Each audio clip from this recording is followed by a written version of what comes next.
Ask me how Nick's picks did last week. Terribly. Hello, Spans or sports fans, and welcome to Sports. I'm your host, Nick Youngers. Today we're going to be talking about sports. Well, divisional weekend came and went, and oh my goodness, was it insane. You know, when Nick Foles winning a playoff game against the reigning NFC champion is the least crazy thing to happen? You witnessed a great weekend of football. First off, Nick Foles, Case Keenum, and Blake Bortles are all going to be starting their conference championship games. Two of those quarterbacks weren't even playing week one, and the other is Blake Bortles. This is proof that no goal is unattainable. Follow your dreams, kids. And when you win your Super Bowl, be sure to thank me and those guys. So let's talk last weekend. Now, we're not going to talk about the Titans-Patriots game because that went exactly as everyone thought it would. R.I.P. Mark Malarkey. And the Eagles proved that they are perhaps the most complete team and that they absolutely would have won the Super Bowl with Carson Wentz. But that they also still have a chance to win it with Nick Foles as long as their safeties practice tackling. All right, so let's talk about the Jaguars. Who could have predicted that? I know I didn't. Not to take anything away from the Jags and their quarterback, who I must now refer to as Tom Montana. But come on, Steelers. That was one of the worst managed games I've seen. And I've watched Andy Reid coach. Mike Tomlin, do you know how clocks work? Now, I understand the mentality of wanting to score a touchdown when you're down by 10, so that you can score another one and win. You want to avoid overtime. Well, you avoided overtime, you overzealous egg. I hope you're happy. And Blake Bortles starting a conference championship game is still not the most crazy thing that happened last weekend. That title goes to Case Keenum and Stephon Diggs. That was one of the greatest moments in one of the greatest games in recent memory. I was in shock. All Marcus Williams had to do was anything except what he did.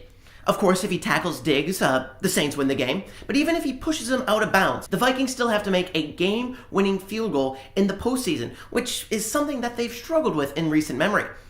And even if he misses the tackle, there's still a chance his teammate can catch up. There's still a chance his teammate can catch up to Diggs.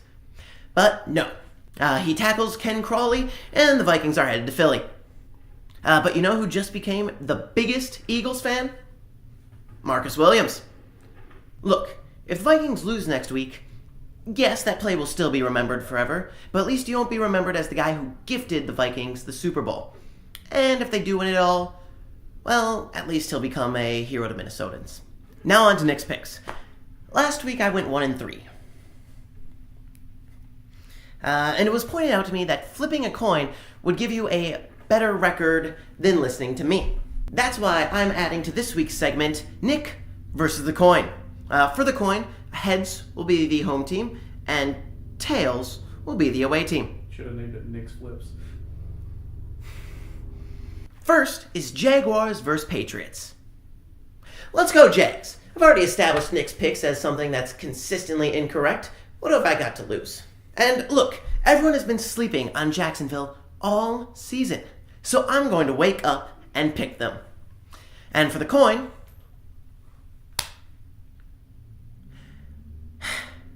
Patriots. For Eagles and Vikings, I hate to say it, but I'm going Vikings. 1, I hate the Vikings. 2, I just don't like the idea of a home Super Bowl team. But I believe that there is a finite amount of luck in the entire world, and that the Vikings used all of it last week. Which means this game is going to come down basically to skill. And both teams have very talented defenses. And so this is going to be whoever's offense is better. And Minnesota's got the better wide receivers and the better quarterback, believe it or not. So unless Nick Foles plays like he did in that one game where he threw 7 touchdowns, Vikings are moving on. All right, and so let's see what the coin has to say. Coin says Eagles. So it truly is Nick versus the coins. Coin. One singular coin. Well, regardless of who wins, Nick Foles or Case Keenum will be starting a Super Bowl. And if anyone bet on that at the start of the season, congrats on your $1 million. So, who do you think will make it to the Super Bowl? And am I crazy for thinking Blake Bortles has a very realistic chance of winning it all? Let me know down in the comments, and feel free to criticize me on social media. And be sure to subscribe to stay up to date on all things Welcome to Sports and Channel 804. I'm Nick Youngers, and always remember, have a great day, and go Brewers.